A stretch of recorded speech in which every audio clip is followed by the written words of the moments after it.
everyone, welcome to परचम classes. I am भूमिका प्रजापति। सो MCQ series चल रही है, मॉडर्न हिस्ट्री स्टार्ट कर चुके हैं एंड आज का जो हमारा टॉपिक है वो काफ़ी ज़्यादा इंपॉर्टेंट टॉपिक है एंड इससे बहुत सारे क्वेश्चंस आप लोगों को एग्जाम में देखने को मिलते हैं। That is Gandhi ji and his early movement.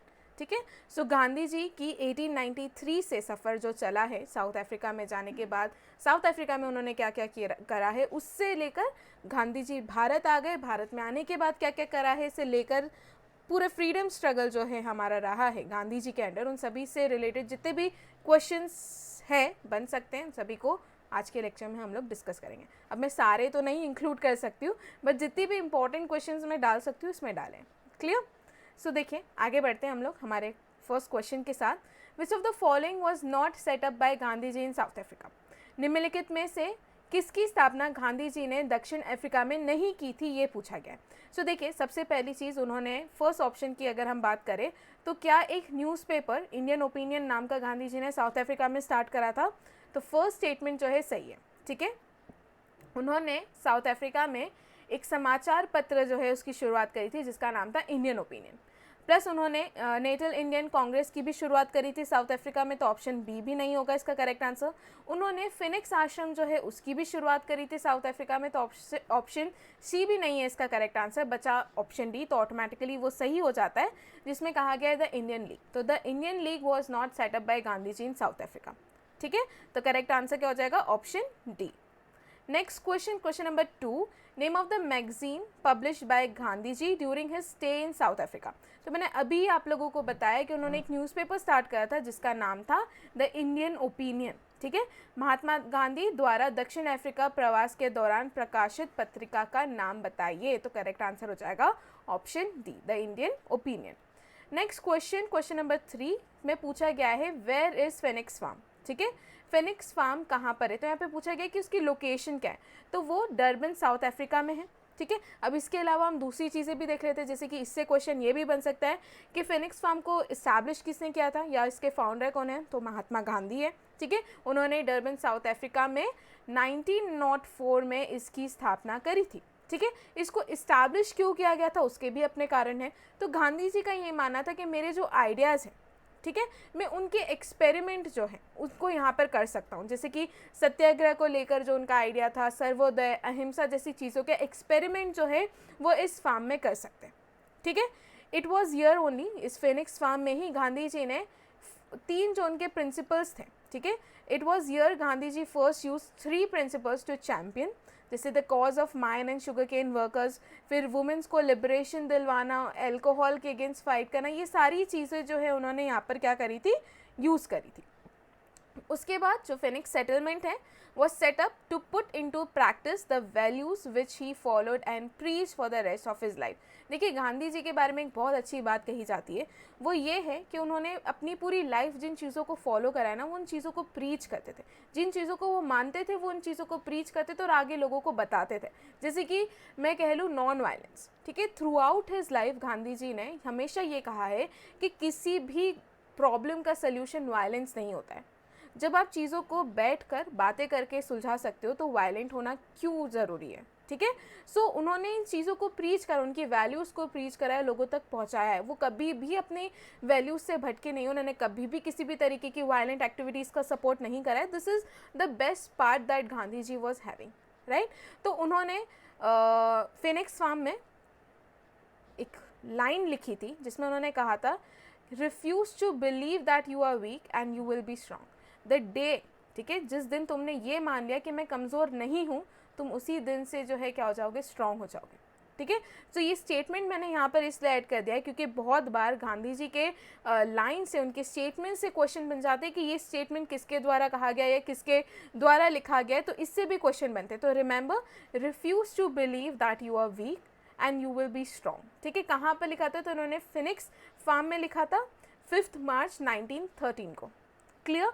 Question क्या था? वो था फेनिक्स फार्म कहाँ पर है, तो वो है डरबन साउथ अफ्रीका में। तो करेक्ट आंसर हो जाएगा option C. Next question, question number 4, M.K. Gandhi was supporter of. ठीक है, M.K. गांधी किस चीज़ का, महात्मा गांधी की बात चल रही है, वो किसके समर्थक थे यहाँ पर ये पूछा गया है। तो वो किस चीज़ को सपोर्ट करते थे, तो वो फिलोसफिकल एनार्किज्म जो है इसे सपोर्ट करते थे। देखिए एनार्किज्म की मैं अगर बात करूं तो बेसिकली इसका पूरा जो आइडिया है ना वो इस तरह सेंटर्ड है कि जो गवर्नमेंट होती है ना वो हार्मफुल भी होती है और उसकी कोई ज़रूरत नहीं है, ठीक है। प्लस ये जो वर्ड है एनार्किज्म ये ग्रीक वर्ड से ड्राइव है जिसका मतलब होता है विदाउट रूलर्स। ये ऐसे रूलर्स है जिनकी आपको कोई ज़रूरत नहीं है, ठीक है। आप बिना इसके भी, बिना गवर्नमेंट के भी क्या कर सकते हो, अपना काम चला सकते हो, ठीक है। या एक पूरी कंट्री जो है बिना गवर्नमेंट के भी स्मूथली चल सकती है। एनार्किज्म एक पॉलिटिकल फिलॉसफी है जिसको सपोर्ट करते थे Mahatma Gandhi, and movement that is sceptical of authority, rejects all involuntary and coercive form of hierarchy, ठीक है, हिरार्की के अगेंस्ट थे गांधी जी।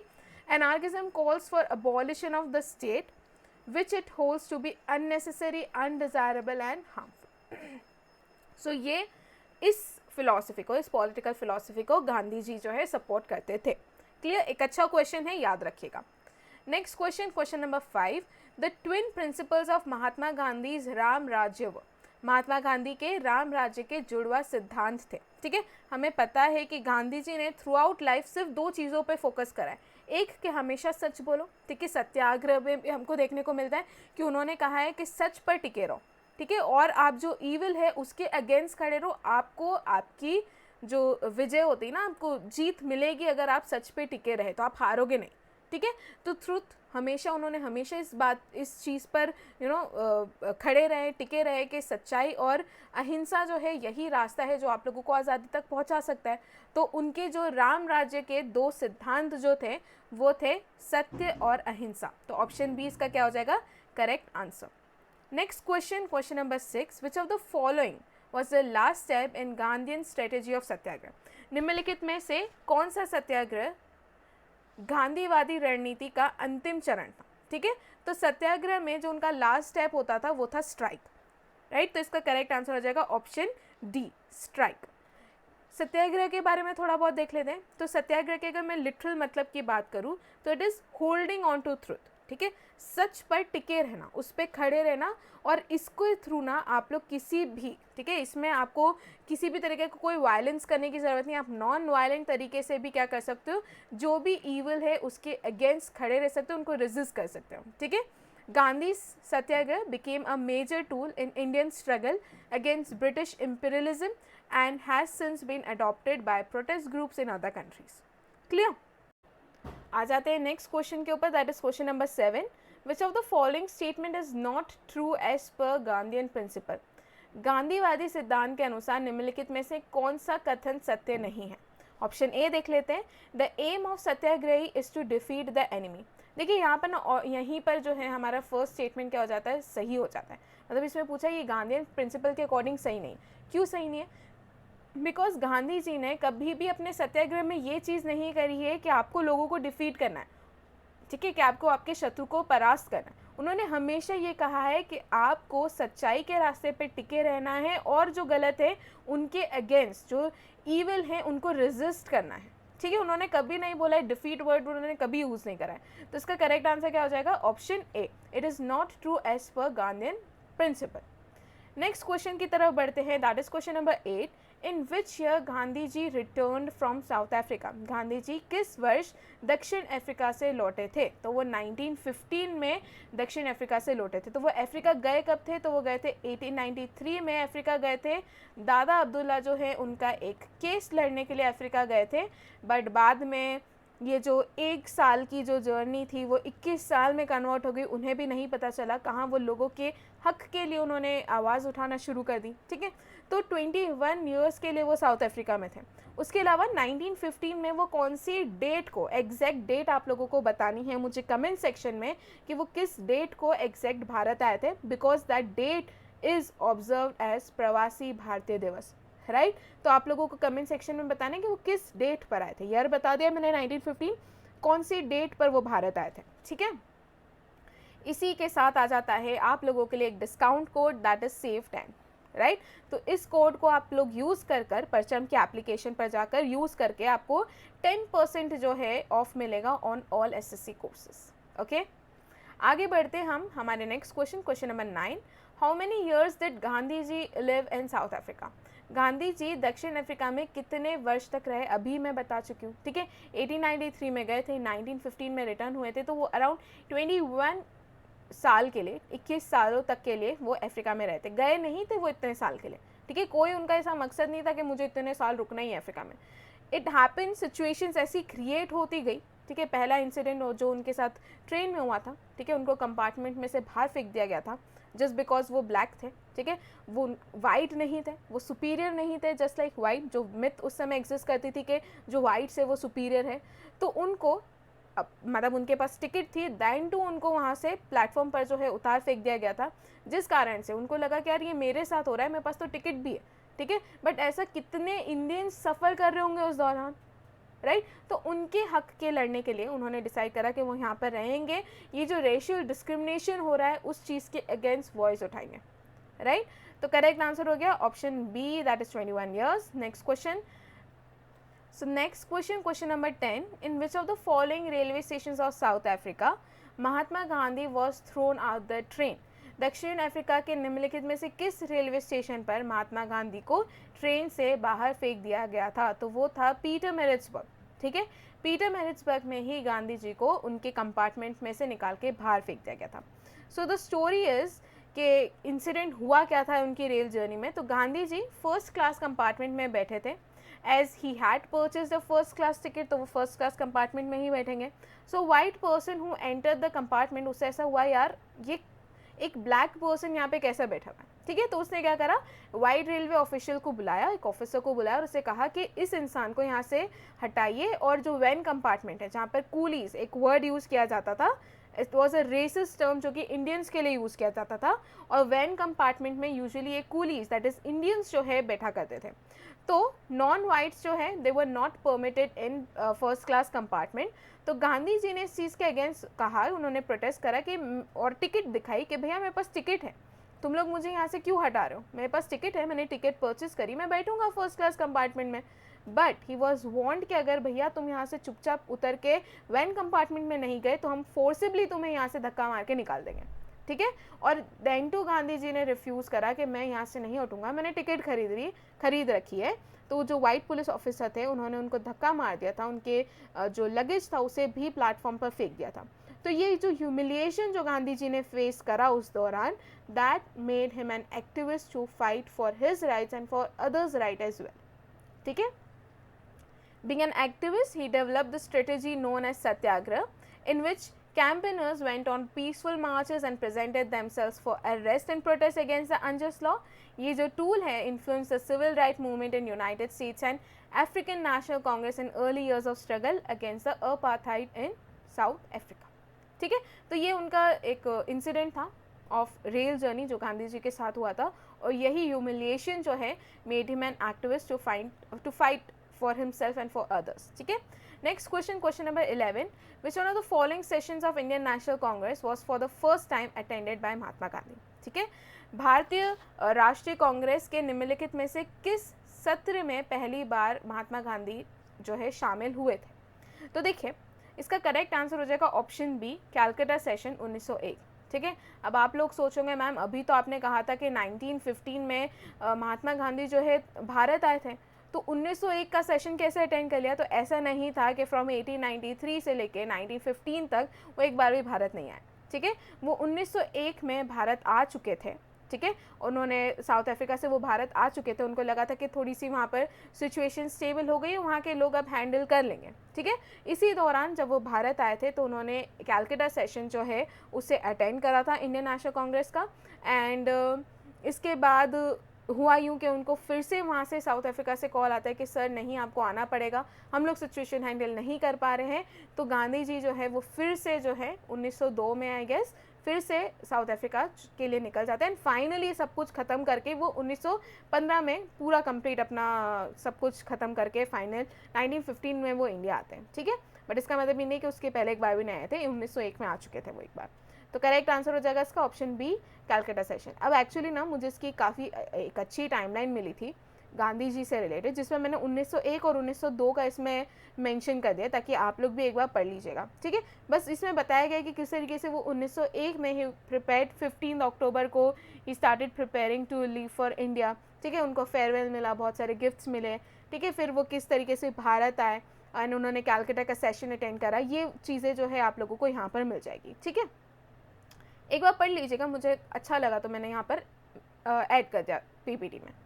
Next question, who among the following was the political Guru of Mahatma Gandhi? निम्नलिखित में से कौन महात्मा गांधी के राजनीतिक गुरु थे? तो हम सभी जानते हैं Gopal Krishna Gokhale was political Guru of Mahatma Gandhi, ठीक है। Next question, question number 27, who among the following had told destruction is the best method of dealing with foreign clothes? निम्नलिखित में से किसने कहा था कि विदेशी कपड़ों से निपटने का सबसे अच्छा तरीका विनाश है, ठीक है।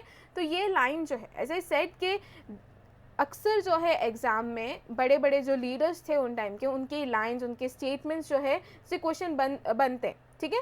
तो ये जो स्टेटमेंट है ये महात्मा गांधी जी ने कहा था, ठीक है। तो इसका करेक्ट आंसर हो जाएगा ऑप्शन बी, यानी क्वेश्चन नंबर 27 ही क्वेश्चन नंबर 13 था, ठीक है। बढ़ते हैं नेक्स्ट क्वेश्चन की तरफ, that is question number 14, what is correct chronological sequence of the following events in political life of Mahatma Gandhi?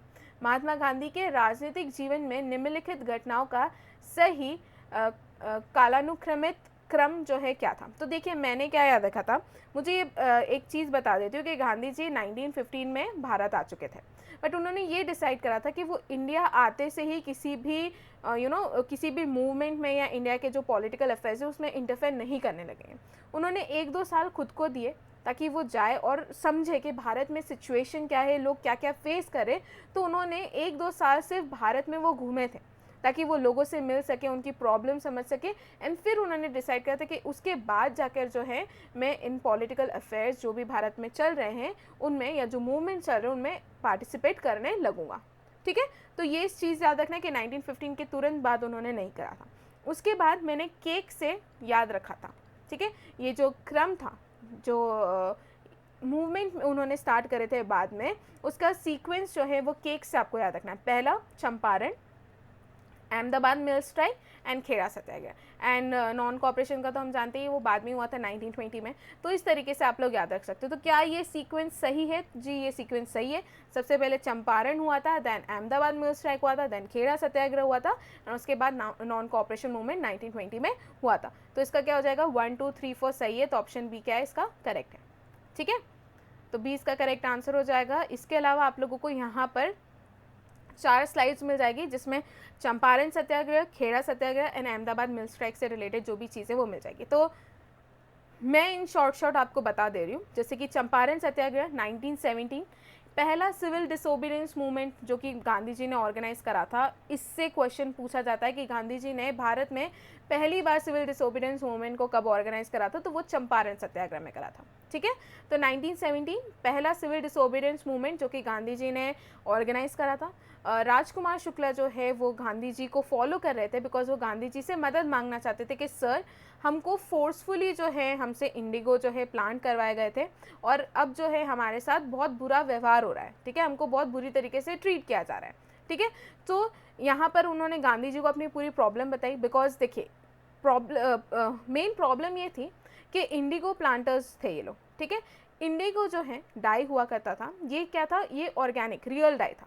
But ये जो पर्टिकुलर टाइम पीरियड तक जो है जर्मनी ने सिंथेटिक डाई जो है, जो आर्टिफिशियल डाई होता है, उसे इंट्रोड्यूस कर दिया था।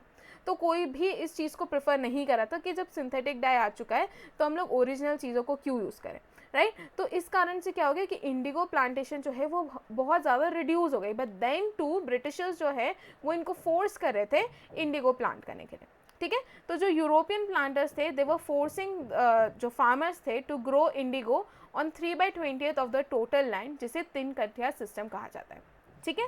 सो गांधी जी ही ऑर्गेनाइज अ पैसिव रेजिस्टेंस या फिर आप सिविल डिसोबीडियंस कह सकते हो against the 3 kathia system. Then finally जो अथॉरिटीज़ थी दे रिलेंटेड एंड उन्होंने गांधी जी, देखिए इसमें क्या हुआ था कि गांधी जी को समॉन भी किया गया था कोर्ट में बिकॉज इनके अगेंस्ट ये कंप्लेंट फाइल की गई थी कि ये यहाँ के मैटर्स में काफ़ी ज़्यादा इंटरफेयर कर रहे, तो उनको समॉन किया गया था। But Gandhi ji because civil disobedience movement था कि कोई भी इसमें इंटरफेयर करेगा मैं डिसोबे करूँगा, तो उन्होंने उस समॉन को भी अटेंड नहीं करा था, ठीक है। इसके बाद गांधी जी जो है वो परमिटेड गांधी जी, यहाँ पर के आप इंक्वायरी कर सकते हो। गांधी जी पहले ही इंक्वायरी कर चुके थे, उनकी जो पूरी टीम थी, ठीक है, उन JB कृपलानी हो गए, राजेंद्र प्रसाद हो गए, इन सभी ने मिलकर जो है ऑलरेडी सारी इंक्वायरीज करके रख रखी थी। पूरा ना एक पूरी ऐसे बंडल बना के रखा था कि पीजेंट्स को क्या क्या फेस करना पड़ रहा है, ठीक है। उसके बाद एक कमेटी बनाई गई थी to look into the matter, जिसमें गांधी जी को भी मेंबर बनाया गया था। इसमें राजेंद्र प्रसाद, अनुराग नारायण सिंह, इन सभी लोगों ने, और भी बहुत सारे एमिनेंट लॉयर्स थे, they became inspired by Gandhi and they volunteered to fight for the indigo farmers in court for free, ठीक है। Gandhi was able to convince the authorities to abolish the system and the peasants जो थे they were compensated for illegal dues that was extracted from them। तो ये था चंपारण सत्याग्रह के बारे में। आगे अगर हम देखें तो आगे देख लेते हैं हम लोग अहमदाबाद मिल स्ट्राइक के बारे में। अहमदाबाद मिल स्ट्राइक का देखें तो अहमदाबाद मिल स्ट्राइक में ये हुआ था कि जो बोनस मिल रहा था इन लोगों को, ठीक है, यहाँ पर प्लेग बोनस जो है वो दिया जाने वाला था, और इमीडिएटली जो है इस प्लेग बोनस को क्या कर लिया गया था, विड्रॉ कर लिया गया था, ठीक है। अब प्लेग बोनस के विड्रॉवल के बाद जो वर्कर्स है वो स्ट्राइक पे बैठे थे, और वो लोग 50% जो है उनके वेजेस में हाइक चाहते थे या राइज चाहते थे, ठीक है। बट इन लोगों ने, ये जो मिल ओनर्स थे, उन्होंने नहीं बोला कि हम 50% आप लोगों को वेज हाइक नहीं दे सकते। उन्होंने कहा कि हम सिर्फ 20% वेज हाइक देंगे। अब यहाँ पर ना 50% वेज हाइक क्यों मांग रहे थे अहमदाबाद मिल स्ट्राइकर्स, ये इसलिए था बिकॉज ये वो टाइम पीरियड है जहाँ पे वर्ल्ड वॉर चल रहा था। वर्ल्ड वॉर टाइम जो इन्फ्लेशन है वो सफ़र कर रहे थे, जिस कारण से काफ़ी ज़्यादा प्राइसेस जो है खाने पीने के, कपड़े की, सब बहुत ज़्यादा डबल हो चुकी थी, ठीक है, वॉर टाइम इन्फ्लेशन के कारण। देयरफॉर बिकॉज ब्रिटेन का इन्वॉल्वमेंट था वर्ल्ड वॉर 1 में, देयरफॉर वो लोग चाहते थे कि आपने प्लेग बोनस तो विड्रॉ कर लिया, कम से कम हमको वेजेस में हाइक दे दीजिए, तो 50% राइस चाहते थे, बट मिल ओनर्स कह रहे थे 20%। तो इसमें अनुसुईया साराभाई, जो कि Ambalal Sarabhai was one of the mill owners, उनकी सिस्टर थी, ठीक है। जो भी मिल स्ट्राइकर्स थे वो अनुसुईया साराभाई के पास गए और उनसे कहा मैम प्लीज़ आप हमारी मदद कीजिए। एंड देन अनुसुईया साराभाई गांधी जी के पास जाती, उनसे कहती कि प्लीज़ आप इंटरवीन कीजिए। तो उन्होंने इंटरवीन करा, फिर वो स्ट्राइक पर गए, उन्होंने कहा कि हमको 50% नहीं 35% तक ही आप दे दीजिए। तो 35% पे वो लोग जो मिल ओनर्स है वो एग्री कर जाते। मैं बहुत शॉर्ट में स्टोरी बता रही हूँ आप लोगों को, डिटेल में नहीं जा रहे। तो यहाँ पर 35% वेज हाइक उनको मिलता है, दो वो लोग 50% डिमांड कर रहे थे, बट 35% में भी गांधी जी ने कहा कि मान जाओ, तो वो लोग मान गए, ठीक है। यहीं पर पहली बार गांधी जी ने फास्ट अनटू डेथ जो है इसे यूज़ करा था, इस टूल को यूज़ करा था। तो ये भी पूछा जाता है क्वेश्चन में, ठीक है।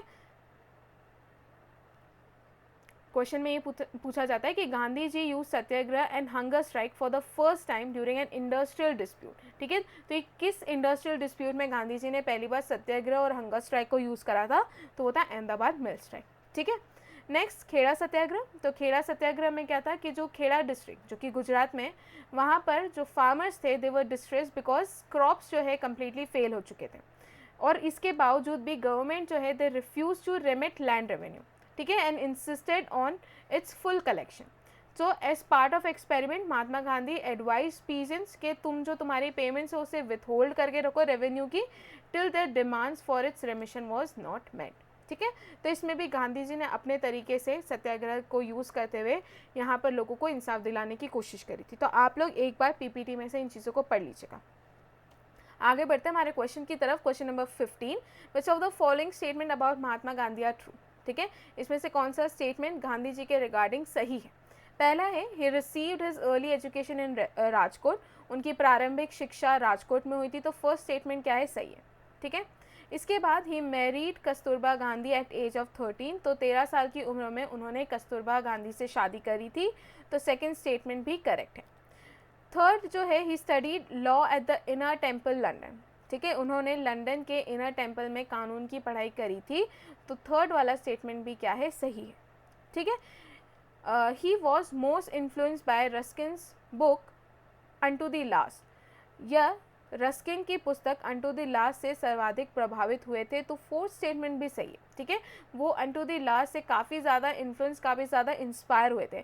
तो यहाँ पे पता चल रहा है कि फर्स्ट, सेकंड, थर्ड, फोर्थ सभी सही है। तो इसका करेक्ट आंसर हो जाएगा ऑप्शन डी, जिसमें 1, 2, 3 एंड 4 सभी दिख रहे हैं। तो ये इसका करेक्ट आंसर हो गया। Next question, question number 16, who was the first person to call Mahatma Gandhi father of nation. Mahatma Gandhi को राष्ट्रपिता कहने वाले पहले व्यक्ति कौन थे? तो हम सभी जानते हैं सुभाष चंद्र बोस जो है उन्होंने महात्मा गांधी को फादर ऑफ इंडियन नेशन कहा था। ठीक है, इसके बाद next question, question number 17, the prefix Mahatma was added with the name of Gandhi ji. ये ऐड जो है कब किया गया था ये पूछा गया है। ठीक है, गांधी के नाम के साथ उपसर्ग महात्मा कब जोड़ा गया था? तो ये हुआ था जब चंपारण सत्याग्रह चल रहा था। ठीक है, चंपारण सत्याग्रह के दौरान ही महात्मा प्रीफिक्स जो है गांधी जी के नाम के साथ जोड़ा गया था। ये टाइटल जो है उनको रविंद्रनाथ टैगोर ने दिया था। ठीक है, ये चीज़ भी आप लोग याद रखिएगा। तो यहाँ पे मिल ही जाएगा। महात्मा जो है एक संस्कृत वर्ड है, इसका मतलब होता है ग्रेट सोल। ठीक है, ये जो टाइटल है ये गांधी जी को दिया गया था। और history book tells us a poet and Nobel laureate जिनका नाम है रविंद्रनाथ टैगोर, ही bestowed this title on Gandhi while writing his autobiography after the later called him गुरुदेव। तो रविंद्रनाथ टैगोर ने गांधी जी को महात्मा टाइटल दिया था एंड महात्मा गांधी ने रविंद्रनाथ टैगोर को गुरुदेव टाइटल दिया था। ठीक है, question number 18, who address Gandhi ji as one man boundary force? ठीक है, गांधी जी को वन मैन बाउंड्री फोर्स के रूप से किसने संबंधित करा था? तो इसका करेक्ट आंसर है माउंटबेटन। ठीक है, उनको वन मैन बाउंड्री फोर्स किसने कहा था? गांधी जी को माउंटबेटन ने कहा था। तो ये क्वेश्चन भी याद रखना। Next question, who among the following used to say wrong means never take us to right ends? निम्नलिखित में से कौन कहता है कि गलत का मतलब हमें कभी भी सही छोर तक नहीं ले जाना है? ठीक है, कि रॉन्ग मीन्स आपको कभी भी सही एंड तक नहीं पहुंचाएंगे, राइट? तो question number 19, obviously Gandhi ji ने कही है ये बात, क्योंकि गांधी जी पे लेक्चर है, तो फिर भी याद रखेगा कि ये स्टेटमेंट किसका है? महात्मा गांधी का। नेक्स्ट क्वेश्चन, फॉर हुम among the following was Ahmedabad Satyagraha launch? निम्नलिखित में से किसके लिए अहमदाबाद सत्याग्रह शुरू किया गया था? तो हम सभी को पता है कॉटन मिल वर्कर्स है अहमदाबाद के, उनके लिए इसे लॉन्च किया था। तो मैंने यहाँ पर इन शॉर्ट बहुत सारी चीज़ें आपको बता दी, जैसे कि प्लेग बोनस उसे विड्रॉ कर लिया गया था, राइट? तो प्लेग बोनस के विड्रॉ के कारण, वॉर टाइम इन्फ्लेशन के कारण प्राइसेस जो है उस समय बहुत बढ़ गई थी। तो ये लोग चाहते थे कि तुम लोगों ने प्लेग बोनस तो विड्रॉ कर ही लिया, कम से कम वेज हमको सैलरी में ही हाइक दे दो या राइज दिखा दो।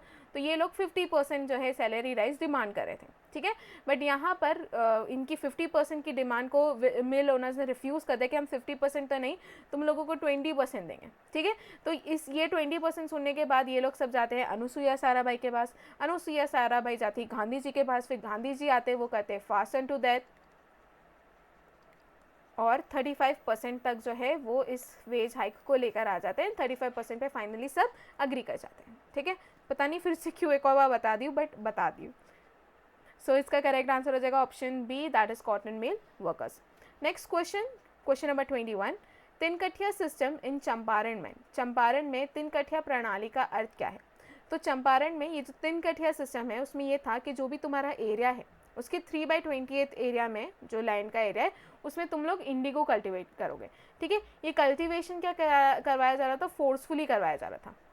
ठीक है, फोर्सफुली करवाया जा रहा था, जबकि इंडिगो जो है या फिर आप बोलो डाई जो है, इसकी अब कोई ज़रूरत नहीं थी, बिकॉज सिंथेटिक डाई जो है वो मार्केट में आ चुकी थी और कोई भी इसको प्रेफर नहीं कर रहा था। देन टू इन लोगों से फोर्सफुली जो है 3/28 एरिया ऑफ लैंड में इंडिगो का कल्टीवेशन करवाया जा रहा था। इसी का मतलब है तिनकठिया सिस्टम, और इसी के अगेंस्ट आवाज़ उठाने महात्मा गांधी आए थे। ठीक है, next question, question number 22, consider the following statement, doctor Rajendra Prasad persuaded Mahatma Gandhi to come to Champaran to investigate the problems of peasants? तो क्या डॉक्टर राजेंद्र प्रसाद परसुएड कर रहे थे महात्मा गांधी को, फॉलो कर रहे थे महात्मा गांधी को? नहीं, वो कौन थे? राजकुमार शुक्ल। ठीक है, उन्होंने महात्मा गांधी को परसुएड करा था कि सर प्लीज़ आप चंपारण आइए और यहाँ पर पीजेंट्स जिन प्रॉब्लम से सफ़र हो रहे हैं आप उनको देखिए और इन्वेस्टिगेट कीजिए और उनको उनका हक दिलाइए। तो क्या फर्स्ट स्टेटमेंट सही है? फर्स्ट स्टेटमेंट गलत हो जाता है, तो फर्स्ट स्टेटमेंट तो हटाओ पिक्चर में से। इसके बाद आता है आचार्य JB Kripalani was one of the Mahatma Gandhi colleague in his Champaran investigation. ये सही है। ठीक है, JB कृपलानी उनसे जुड़े हुए थे, राजेंद्र प्रसाद उनसे जुड़े हुए थे, तो ये सब जुड़े हुए थे। तो सेकंड स्टेटमेंट यहाँ पर सही है, फर्स्ट गलत है, तो हमारा करेक्ट हो जाएगा option B, that is 2 only. ठीक है, आगे बढ़ते हैं नेक्स्ट क्वेश्चन की तरफ। Question number 23, at which one of the following places that Mahatma Gandhi first start his satyagraha in India? निम्नलिखित में से किस स्थान पर महात्मा गांधी ने सबसे पहले भारत में अपना सत्याग्रह शुरू करा था? हम सभी को पता है सबसे पहले उन्होंने चंपारण में अपना सत्याग्रह शुरू करा था, ठीक है, जो कि 1917 में इस मूवमेंट में इन्होंने सत्याग्रह जो है वो शुरू किया था। Who among the following invited Mahatma Gandhi to Champaran in connection with indigo cultivation? निम्नलिखित में से किसने नील की खेती के सिलसिले में महात्मा गांधी को चंपारण में आमंत्रित किया था? तो वो कौन थे? राजकुमार शुक्ला, ठीक है, अभी बता चुकी हूँ, तो इसका करेक्ट आंसर हो जाएगा C. Next question, question number 25, which one of the following is not correct about Champaran satyagraha? ठीक है, यहाँ पर कुछ ऑप्शन दे रखे हैं, इसमें से चंपारण सत्याग्रह से रिलेटेड कौन सा स्टेटमेंट जो है वो सही नहीं है? पहली चीज, क्या चंपारण सत्याग्रह पीजेंट से जुड़ा हुआ था, फार्मर से जुड़ा हुआ था? जी, फर्स्ट क्या हो गया? सही हो गया। फिर it was launched against Tinkathia system, तो हम सभी को पता है चंपारण सत्याग्रह जो है तिनकठिया सिस्टम के अगेंस्ट ही लॉन्च किया गया था, तो ये भी सही है। Doctor Rajendra Prasad and J B Kripalani they cooperated with Mahatma Gandhi in it, ये भी सही है, इन्हीं लोगों ने फ्री में जो इनके केसेस लड़े थे। It was the first movement that was launch by Mahatma Gandhi and all India level, तो क्या ये मूवमेंट ऑल इंडिया लेवल पे लॉन्च किया गया था? नहीं यार, सिर्फ चंपारण तक सीमित था, ठीक है, तो ये वाला स्टेटमेंट गलत हो जाता है, तो ऑप्शन डी जो है वो गलत है, ठीक है, तो इसका करेक्ट आंसर हो जाएगा ऑप्शन डी। इसी के साथ खत्म होते हैं हमारे आज के कुछ इंपॉर्टेंट क्वेश्चंस। आई होप सारी चीज़ें आप लोगों को समझ में आई होगी, कोई डाउट नहीं होगा, and as I always say आपको कोई भी डाउट है तो आप लोग मुझसे पूछ सकते हैं कमेंट सेक्शन में। क्लियर? सो यहीं पे ख़त्म करते हैं हमारा आज का lecture and with question of the day. तो हमारा क्वेश्चन ऑफ डे है, on the death of Mahatma Gandhi who said the light has gone out of our lives, ठीक है, महात्मा गांधी की जब डेथ हुई थी, ठीक है, तो उस समय ये लाइन किसने कही थी? The light has gone out of our life. तो करेक्ट आंसर आप लोगों को लिखना है कमेंट सेक्शन में, ठीक है। आज शायद मैं आप लोगों से सिर्फ 2 ही क्वेश्चन पूछी हूँ, एक तो प्रवासी भारतीय दिवस वाला और दूसरा ये क्वेश्चन ऑफ द डे, ठीक है, दोनों के आंसर मुझे चाहिए कमेंट सेक्शन में। सो इसी के साथ ख़त्म करते हैं हमारा आज का लेक्चर, मिलते हैं अगली क्लास में जल्द ही, ठीक है। Thank you so much.